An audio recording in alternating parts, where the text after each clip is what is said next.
Today, we have two pretty wild cases for you, both involving fathers whose actions had major impacts on their daughters' lives. First, I'll tell you about Aaron Spencer, the father who rushed to his 13-year-old daughter's aid after she was kidnapped by a man accused of sexually assaulting her. In the process, Aaron killed the other man and proceeded to do something nobody expected. Then I'll get into the case of Christopher Scholtz, a 37-year-old father of three whose 2-year-old daughter died after he left her in triple-digit heat for hours. And you won't believe what he was doing while his daughter was dying in the car. Let's get into it. In the ongoing legal saga of Aaron Spencer, the man charged with killing an accused sex offender he found in a car with his 14-year-old daughter. Spencer has pleaded not guilty, saying he acted to protect his child. He's currently out on bond while awaiting his murder trial set for early next year. Spencer announced his candidacy for Lonoke County Sheriff earlier this month. He tells voters he aims to bring trust, accountability, and safety to the community.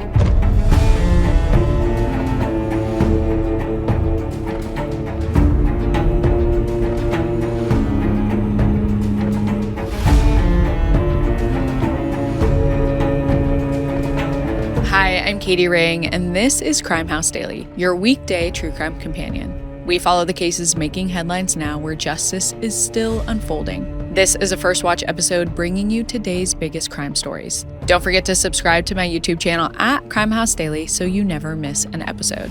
This episode discusses active criminal cases and breaking news. The information we share is based on what's publicly available at the time of recording and may change as new evidence comes to light. We aim to inform, not to decide guilt or innocence. So everyone mentioned is presumed innocent until proven guilty in a court of law.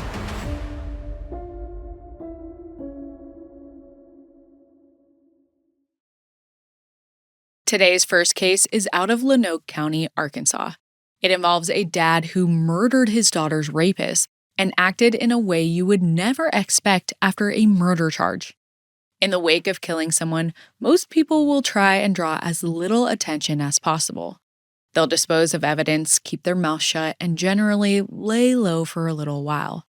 But the man at the center of this case isn't doing any of that.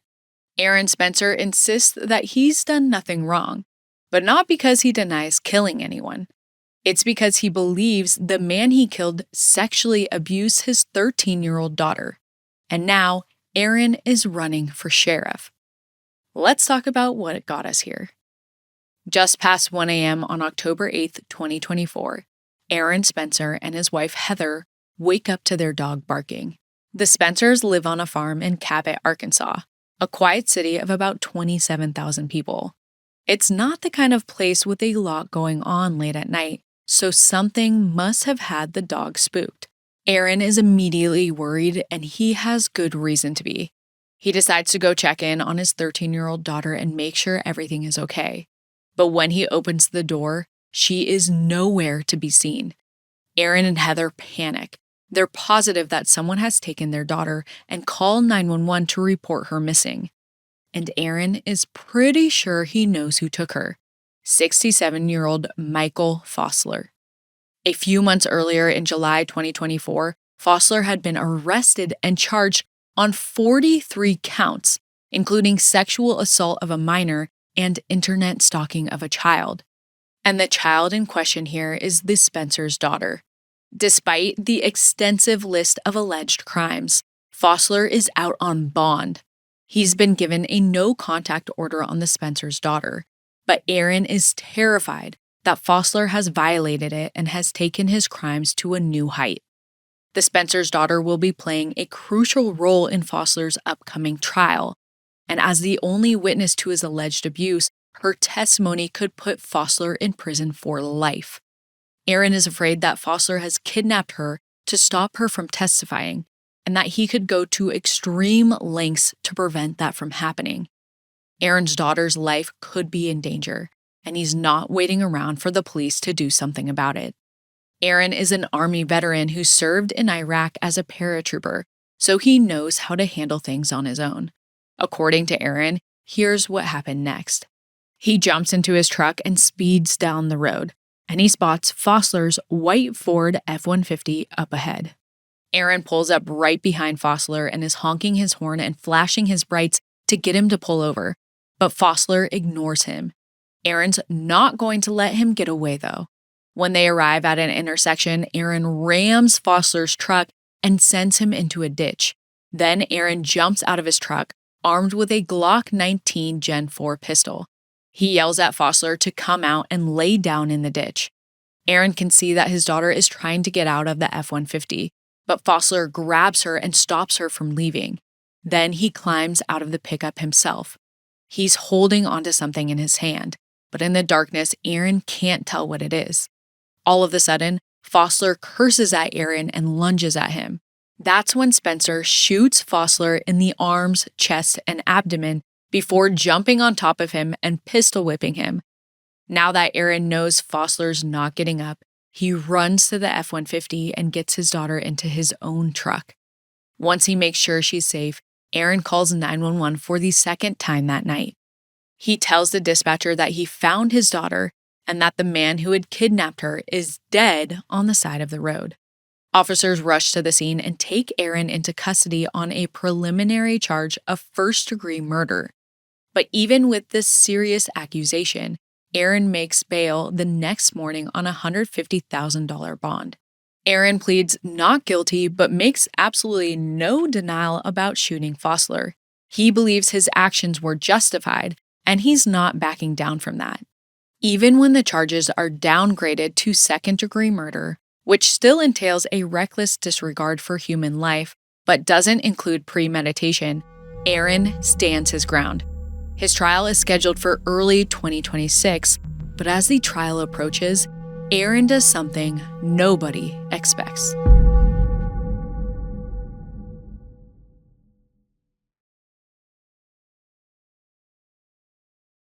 After killing his daughter's alleged abuser, Aaron Spencer is charged with second-degree murder, but these charges don't make him an outcast in his Arkansas community.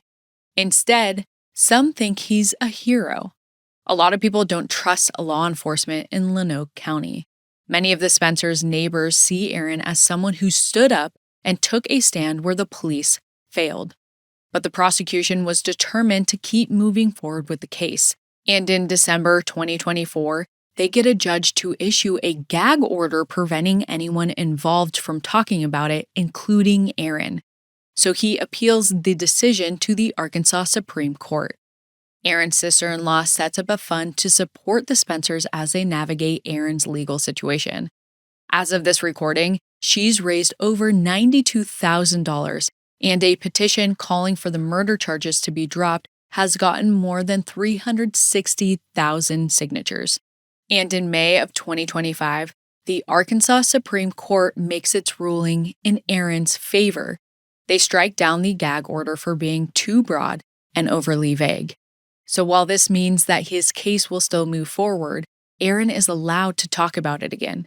He takes full advantage of that freedom, and on October 10th, 2025, Aaron posts a video on his Facebook announcing that he's running for sheriff of Lonoke County. Let's check it out. Through my own fight for justice, I have seen firsthand the failures in law enforcement and in our circuit court, and I refuse to stand by while others face these same failures.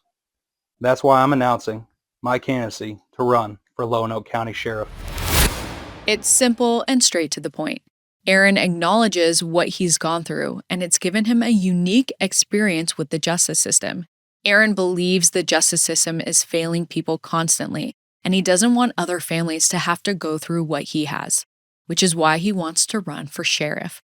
It'll be interesting to see how his charges impact his campaign. While there's a lot of quiet support for him in the community, there's no guarantee that he'll win. He has to get through a primary election in March 2026 first, if he even makes it that far. Aaron's trial is set to take place about 6 weeks before the primary. If he's convicted, he understandably won't be eligible to run, and Aaron's announcement could complicate that even further. Criminal defense attorney John Wesley Hall, who's not affiliated with the case, told CNN that if Aaron was his client, he would advise against this. Hall thinks that this campaign will come up in cross-examination if Aaron takes the stand. If he doesn't hold up under scrutiny, it could call his motives and character into question. Hall also thinks that all of the publicity could work against Aaron if the judge thinks the jury pool has been tainted, which could lead to a trial being moved to a different county. On the other side of it, there's the question of Aaron running against John Staley, the sheriff whose officers arrested him, and whether Staley might want to take retribution against him. For his part, Staley has stated that he personally hasn't asked for any specific charges to be brought against Aaron, and he's vowed to stay out of the trial as much as possible. Staley says he'll be leaving all decisions in the hands of the prosecutors and won't do any jockeying behind the scenes. As of this recording, Aaron's next court appearance is scheduled for December 2025, and his trial is slated to start in January. We'll be keeping a close eye on this case to see if the campaign for sheriff has any impact on the proceedings, and if the jury decides that Aaron's actions were justified, or if this is simply just murder. Let us know what you think about this one. There's a lot to consider here. We'll be monitoring for any major updates, and we'll be sure to bring them here to you. Our next case is out of Arizona and also involves a father and his child. But this time, instead of coming to his daughter's rescue, Christopher Scholtes is accused of causing her death. And on October 15th, a judge ruled that prosecutors couldn't tell the jury in his trial some key information that casts serious doubts on his character. His trial was set to begin on October 27th, but just 5 days before his trial was set to begin, there was an unexpected twist, and Christopher accepted a plea deal. But that's not all. Last week on November 5th, the day Christopher was expected to turn himself in to await sentencing, Christopher was found dead. Obviously, there's a lot of twists and turns in this case, so let's unpack how we got here. Around 12:30 p.m. on July 9th, 2024, 37-year-old Christopher Scholtes pulls into his driveway after running errands with his youngest daughter, 2-year-old Parker. Christopher and his wife Erica have 2 other daughters who are 6 and 9 at the time, but today it was just him and Parker who went out together. Even for Arizona, this summer day is excessively hot, with temperatures rising over 110 degrees Fahrenheit. But when they get home, Parker is asleep, and Christopher says he doesn't want to wake her up, so he decides to leave her in the hot car with the air conditioning blasting while he goes inside to put away groceries. He gets distracted, though, and Christopher fires up his PlayStation, cracks a drink, and begins playing video games. Allegedly, it has also just come out that he was also looking at porn, all while his 2-year-old daughter Parker is still in the car outside in the driveway. 3 hours go by and Christopher still doesn't go out to get her. Somehow, it just slipped his mind. I understand as a parent things can slip your mind, but leaving a child in a burning hot car for 3 hours is absolutely unforgivable. And when Christopher's wife, Dr. Erica Schultz, gets home at 4 p.m., she's furious and terrified. Because leaving their daughter for that long, all by herself, is bad enough. But here's what makes it even worse. Christopher's car automatically shuts off after a half hour of idling, which means little Parker has been stuck in what's basically an oven for hours. Erica finds Parker in the car and immediately calls 911. She uses her medical training and gives her little girl CPR until first responders arrive and rush her to the hospital. But there's no saving her, and tragically, Parker dies. This is the ultimate nightmare for any parent. And for Christopher, it's about to get a lot worse.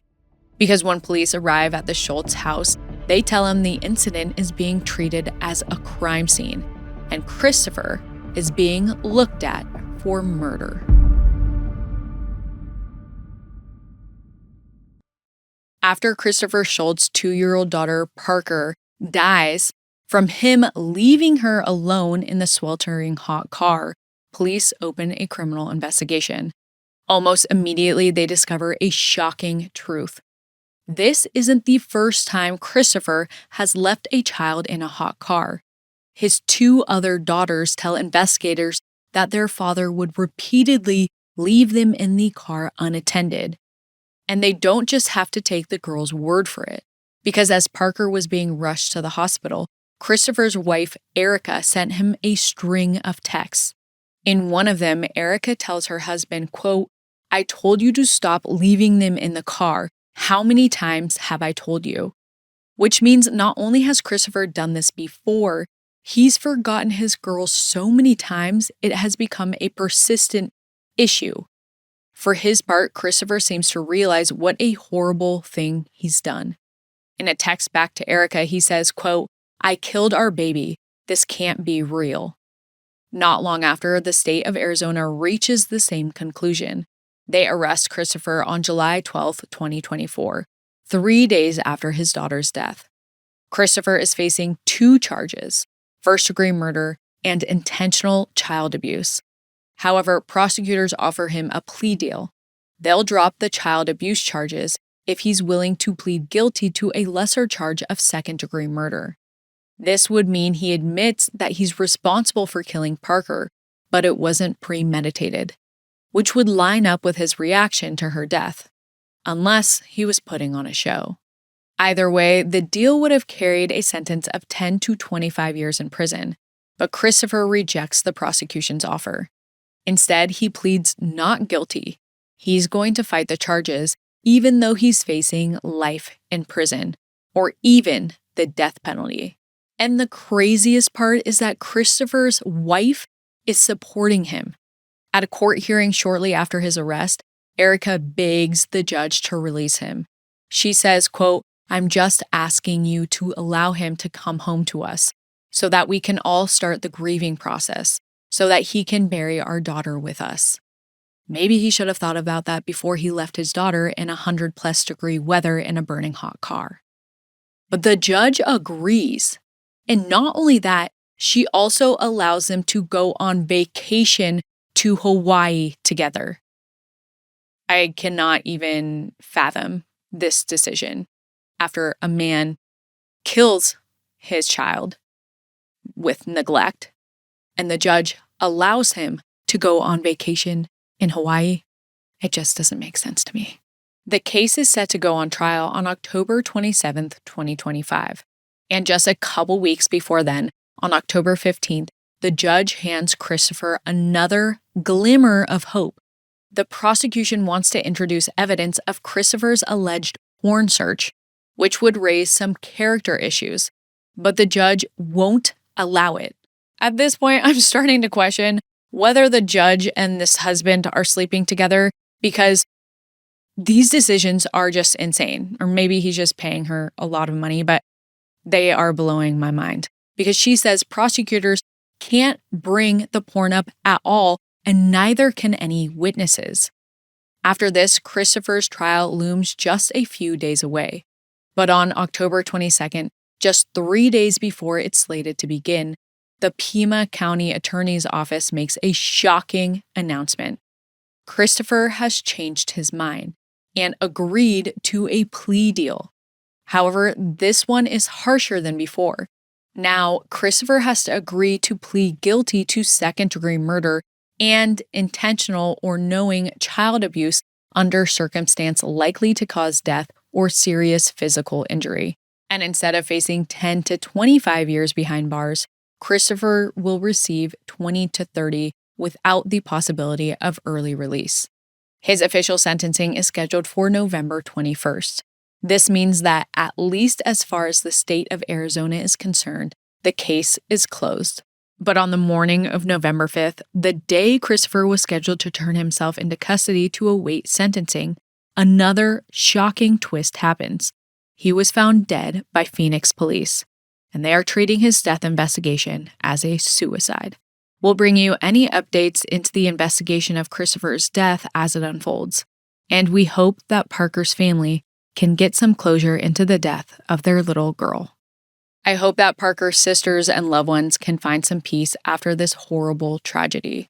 If you're a parent, I understand it can be tempting to let your child rest in the backseat while you bring in groceries and put them away, but you cannot leave them in there for 3 hours and turn on a video game or porn. If you are a parent that just feels overwhelmed and you need a second or your brain feels scattered, the CDC recommends techniques like keeping a stuffed animal in the car seat when your child isn't in it, then moving the toy to the front as a reminder when they are. Any little thing can help. We can all get distracted sometimes, but this case shows that when the distraction crosses the border into criminality, innocent people pay the price.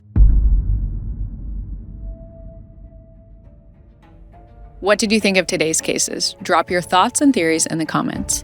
See you next time. If you haven't already, subscribe to our YouTube channel at Crime House Daily and follow us on social media at Crime House 24/7 for real-time updates, because the pursuit of justice never stops.